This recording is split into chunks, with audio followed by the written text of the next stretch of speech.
Hello everyone, Baby Einstein 2022 back with another installment in my Eras of Baby Einstein series.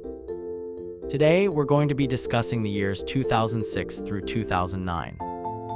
If you like what you see within the video, don't hesitate to show your support through leaving a like, commenting, or even subscribing to make sure you don't miss the next installments. So without further ado, let's jump right in. Like always, before we get into each video released during this time frame, I'd like to give an overview to lay some groundwork and discuss what the Baby Einstein company was dealing with during this period. If you're a Baby Einstein fan, then you may be familiar with the fact that this was a turbulent time for the franchise. Starting in 2006, people began to become more skeptical of the Baby Einstein franchise and its impact on the infant brain, and new studies were being conducted researching the impact of screen time on babies.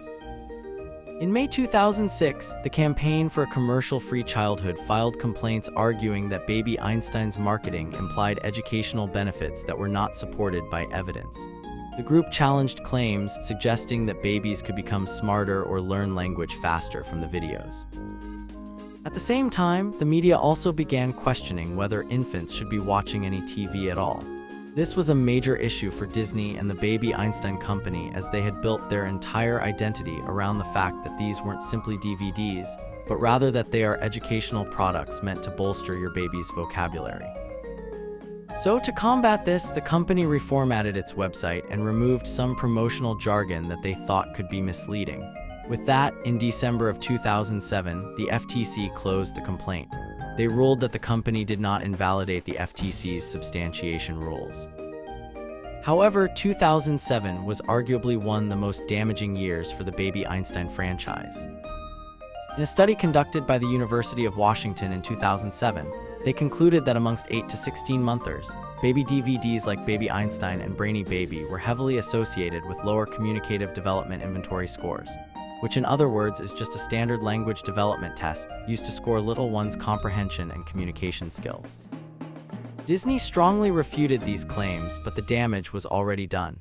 In 2009, Disney offered full refunds for anyone that purchased any of their DVDs. The move came after years of pressure over educational claims and concerns that consumers might have been misled about the developmental benefits of the videos. So, any DVDs purchased between 2004 through 2009 were fully covered, and the story made international headlines. Many longtime Baby Einstein fans realized that the brand was shifting from one of educational revolution to one of educational controversy. However, Baby Einstein didn't abandon its old ways, instead choosing to rebrand as a multimedia company so that it didn't have to solely rely on DVD sales. The company began to release more books, CDs, and flashcards, as well as new toys, activity products, and other developmental learning materials to go along with their DVD releases. This is also the era when the companion franchise Little Einsteins was thriving internationally. While technically separate from Baby Einstein, Disney viewed the two brands as complementary parts of its preschool developmental strategy. During this time period, it's obvious the company was looking for ways to modernize the formula without completely abandoning what made Baby Einstein unique. So now that we've laid the foundation for this era, let's dive into the episodes released during this time.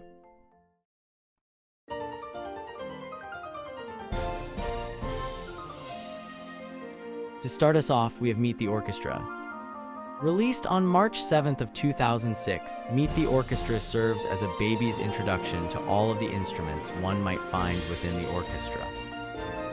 Hosted by Hugo the Hippo, Meet the Orchestra highlights the four main sections of the orchestra. Those include the brass section, the woodwind section, the string section, and the percussion section.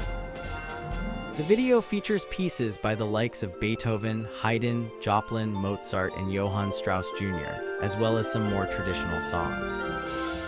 To go along with the video, Disney released a CD, also titled Meet the Orchestra, that includes music found within the episode, as well as a lot of new tracks that can be found in the back half of the record. I think this episode has an important place in the larger picture of the franchise. This is due to the fact that it was the only music-centered video that attempted to actually educate young ones about the music that they're hearing within the entire franchise until the release of World of Rhythm in early 2011. I also think this episode is one of the more revealing ones when it comes to trying to dissect what Disney was trying to do with the franchise. The topic is specific and simple and helped further associate the franchise with classical music.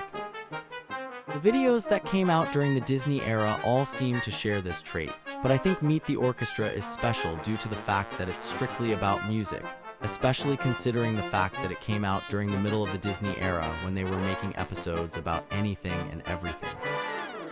In my opinion, this video represents the peak of Disney's effort to refine the original formula without fundamentally changing it.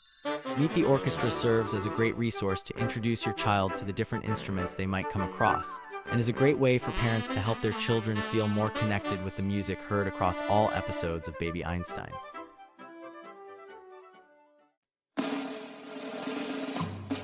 Next up, we have Baby's Favorite Places. This to me is one of the more interesting entries to the Baby Einstein catalog. Let's get into why.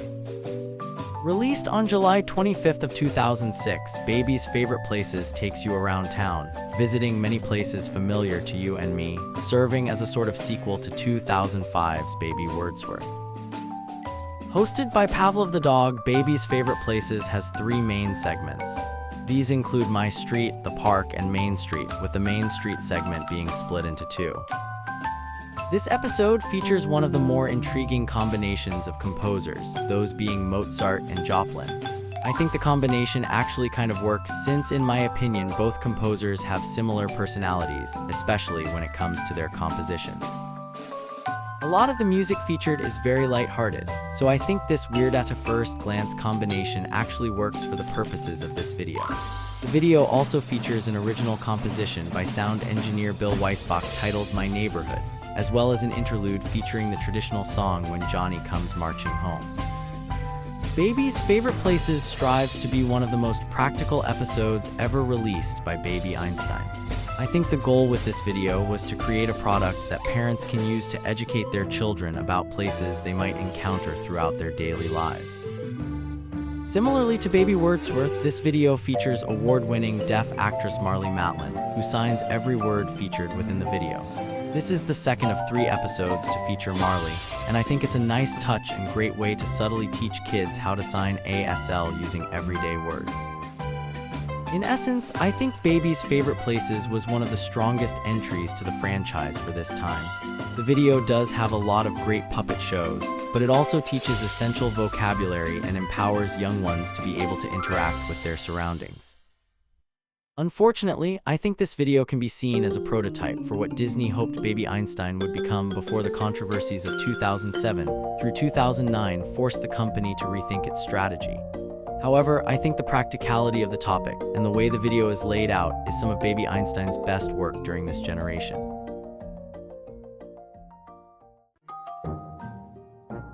For the final release of 2006, we have Baby's First Moves. Released on October 24th of 2006, Baby's First Moves focuses on encouraging babies to move their bodies in different ways. I think an interesting conversation could be had as to whether or not this is a sequel to Baby Da Vinci. Let me know what you think in the comments below. Hosted by Opus the Octopus, the video features 3 different segments, titled First Steps, Let's Play, and Let's Move. In this episode, there's classical music provided by Bach, Beethoven, Lortzing, Mozart, and Vivaldi. This is actually the only video to feature music composed by Lortzing, which I think is an interesting side note when it comes to Baby's First Moves, as Lortzing is not considered a well-known composer by any means. I've taken conservatory-level music history courses, and Lortzing was not brought up once, so I hope that paints some sort of picture of his popularity for you. When Baby's First Moves was released, there was a lot of media attention on whether babies benefited from screen learning. Their main gripe was that babies shouldn't just be sat in front of the TV, but rather they should be engaged with material through physical actions. I believe this video to be Disney's response to these claims, as Baby's First Moves encourages parents to move and dance with their children, as well as providing the opportunity for parents and their children to practice physical activities together. Technically, this is the least, quote-unquote, academic of the 3 videos. Meet the Orchestra encourages music and instrument recognition, and Baby's Favorite Places encourages the development of everyday vocabulary and being familiar with your environment. However, Baby's First Moves takes the approach of focusing on improving young ones' motor skills and physical abilities, rather than shoving a bunch of vocab down viewers' throats. Overall, I believe Baby's first moves to simply be a product of the times. Disney was looking to expand its image when it came to Baby Einstein, and I think Baby's first moves attempted to broaden the horizons for future releases. It foreshadows the post-2009 Discovery Kit era by encouraging and prioritizing parent-child interaction and developmental play over simply throwing on a DVD and letting it do all of the heavy lifting. Even though this video gets hated on a lot, I feel like I learned a lot while researching about why this episode exists and how it reflects the history of the Baby Einstein franchise. So I hope my thoughts on the matter help you to view this installment just a little bit differently as well.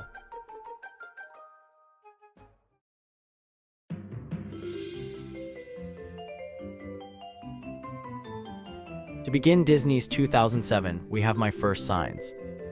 Released on March 13th of 2007, My First Signs attempts to teach young ones common vocabulary through ASL. Hosted by a never-before-seen otter puppet family, My First Signs teaches vocab related to family, mealtime, play, and bedtime. The episode features pieces by the likes of well-known composers such as Beethoven, Brahms, Handel, Haydn, Schubert, and Schumann. My First Signs is also the final installment to include Marlee Matlin within the main franchise, as Matlin plays the teacher role throughout the entire episode. During the 2000s, it was becoming increasingly popular for parents with newborns and infants to teach children words while simultaneously teaching them how to sign each word as well. This is because it was thought that children were able to sign words much quicker than being able to speak them, although there wasn't any scientific research to back up this claim at the time. Thus, I believe this video to be a product of Disney hopping on this train, creating an episode meant to help parents teach and reinforce this vocabulary. I believe the trend of Disney trying to create videos encouraging parents to be active in the learning process during this time also is a factor when it comes to this video. 2007 saw many research studies come out saying the type of products Baby Einstein and other companies were releasing targeted towards infants were ineffective on their own. So Disney created another installment that encourages parents to interact with their children along with the video. The video encourages a watch this together and practice environment rather than a sit and learn type of environment. So I think this installment also happens to be a product of its time. My First Signs served to act as a sort of stepping stone to help parents introduce their baby to basic and simple vocabulary. Next up, we have Discovering Shapes. Released on July 24th of 2007, Discovering Shapes works to teach infants the essential shapes. Hosted by Randy the Rhino, the video covers circles, ovals, triangles, squares, and rectangles using real-life architecture, toys, and other stock footage. Many of the puppet shows also work to actively educate about different shapes using real-life scenarios. For example, for the oval section, Randy comes across 2 bird eggs and outlines them in chalk to highlight their shape. This video features works by composers Haydn, Mozart, Schubert, Smetana, and Strauss Jr., as well as an original theme by Bill Weisbach and a traditional song in Did You Ever See a Lassie? This installment often gets comparisons to Disney's first Baby Einstein project, Baby Newton, which includes the same shapes as Discovering Shapes. I think the reason why Disney made a second shapes-themed video is due to their goal being to release videos with very direct educational implications due to all of the scrutiny they were facing. I believe they wanted to make a video that could be more interactive for parents and children to experience together. This is evident throughout the episodes, especially in the puppet shows as I referenced earlier. Compared to Baby Newton, a lot of the content within this installment is geared towards specific educational goals rather than making a feel-good experience that also teaches babies shapes. That being said, I think this video blends the line between old elements of Baby Einstein, with the new elements better than many of the other videos released during this period. This installment includes the old energy of toys being dispersed throughout and the puppet shows being entertaining, while also containing the new energy of making sure the content stays educational and on target. Overall, I think this is one of the strongest videos released during this time, as it provides not only entertainment value but also educational value. Kids are encouraged to spot shapes in everyday things and places, which I think hits the nail on the head for what Disney was trying to do with the franchise at this time. To end this chapter, we have Lullaby Time. This, to me, is the most unusual episode to release during this period. It was released on October 30th of 2007, which is actually the day before my younger brother's first birthday. Fun fact. This video attempts to create an experience suitable for bedtime. Hosted by a baby lamb, the video consists of a mix of music videos as well as bedtime-themed puppet shows. It contains music by composers Brahms, Gounod, and Mozart, as well as the traditional lullaby Hush Little Baby. This ends up being one of the more unusual installments in my eyes because of the fact that it strays away from the educational strategy that seems to connect many of the videos released during this timeframe, instead opting to return to the franchise's grassroots of providing a sensory experience rather than a learning experience. It seems like Disney was asking themselves what moments of a baby's day can baby Einstein become part of, instead of simply what can babies learn. The goal with this video isn't direct instruction like many of the other installments released around this time, but rather it's to create an atmosphere that turns bedtime from something to dread to something to look forward to, which, speaking for all parents, I think was greatly appreciated.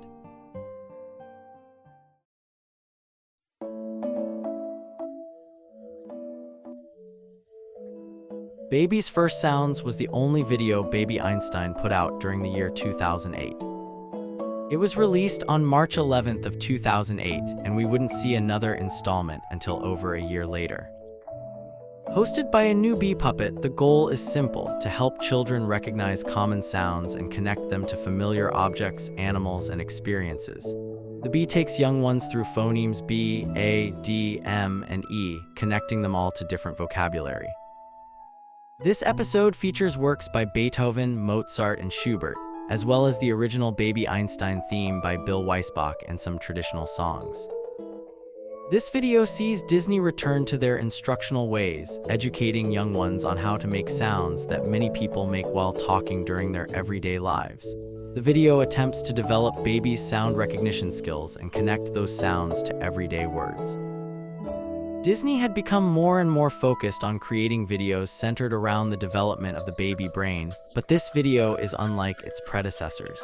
This episode wants to create sensory experiences to tie to language, rather than simply teaching young ones different vocab. Baby's First Sounds is not the most artistic Baby Einstein video, nor the most beloved, but in my eyes, it's one of the clearest examples of Disney's educational philosophy between 2006 and 2009, which was a philosophy becoming increasingly based around helping parents connect media to real-world developmental learning. Now we've made it to world music. 2009 was the final year of releases for the original Baby Einstein franchise. I think this year could be considered a different era of Baby Einstein in itself, as the releases from this year are drastically different from all previous episodes. We'll coin this short era as the World Era. Released on March 31st of 2009, World Music focuses on introducing little ones to instruments that can be found across the globe. Hosted by Jane the Monkey, this episode goes through all of the major continents of North America, Africa, Asia, Antarctica, South America, Australia, and Europe. This video features a little bit of classical music, specifically a remixed version of Beethoven's Contradance No. 9. However, most of the music found within this video are either original compositions or remixed versions of folk songs found around the world. This video, to me, represents a shift in branding for the Baby Einstein company. This installment feels like a sort of pilot episode for what Disney wanted to turn the brand into for the future, but only one more installment would come out after World Music's release due to the shrinking DVD market, as well as the DVD refund situation that was taking place at the time of this installment's release. Rather than focusing on the educational outcomes of their videos, it seems they instead wanted to shift back to being a brand of discovery and enriching experiences. This installment also features the biggest production overhaul the franchise had ever seen, which makes sense given World Music took over a full year to release after Baby's First Sounds. This video was filmed in a more modern aspect ratio. The puppet shows are filmed differently from previous installments, and the visuals feel cleaner and more modern as well. So I think this video represents the post-controversy era of Baby Einstein and perfectly exemplifies the rebranding that Disney attempted during this time. Finally, to end this episode of Eras of Baby Einstein, we have World Animal Adventure. Released on September 29th of 2009, this would be the final release within the franchise before the Discovery kits hit the market. Hosted by Jane the Monkey again. Although she's rarely present throughout the episode, World Animal Adventure takes you across all major continents again. This time the order is Africa, South America, Asia, the polar regions, Europe, North America, and Australia. Like world music, this video features a little bit of classical music, whilst also including new and original compositions that help set the tone for each segment. In my eyes, this episode best represents what baby Einstein could become in the 2010s. Parents were extremely skeptical of all preschool media at the time, but baby Einstein still tried its best to continue revolutionizing the industry. However, due to unfortunate circumstances and a changing media consumption culture, the franchise was becoming less and less profitable by the year. Therefore, this unfortunately became the last mainline installment of the franchise. I think this is a tragedy because, in my opinion, baby Einstein was headed down the right path during this time, creating experiences that felt valuable and fun to watch and enjoy. During 2009, baby Einstein was becoming increasingly concerned about their products' storytelling capabilities. I think taking viewers continent by continent to introduce animals has more educational value when it comes to teaching children about the different animals that can be found around the entire globe. Compared to the habitat-by-habitat approach of all of the previous animal-themed releases, I'm of the opinion that World Animal Adventure was the best way that the Baby Einstein franchise had ever approached creating animal-based videos. Overall, I think this was a strong release that unfortunately couldn't help save the franchise due to all of the extenuating factors surrounding Baby Einstein at the time. Like I mentioned earlier, this video represents the future that baby Einstein had in mind, creating enjoyable and fun experiences that also teach children about the world around them. Unfortunately for the short-lived world era, this is where the mainline franchise came to a close. Well folks, that's going to be it for today. Please consider leaving a like if you enjoyed the video, comment if you have any thoughts on this era of Baby Einstein, and subscribe so you don't miss the next installment of my Eras of Baby Einstein series. Next week, we'll be taking a look at the beginning of the Disney era from 2002 to 2005, so I hope you'll join me there. I'll see y'all in the next one. Bye-bye.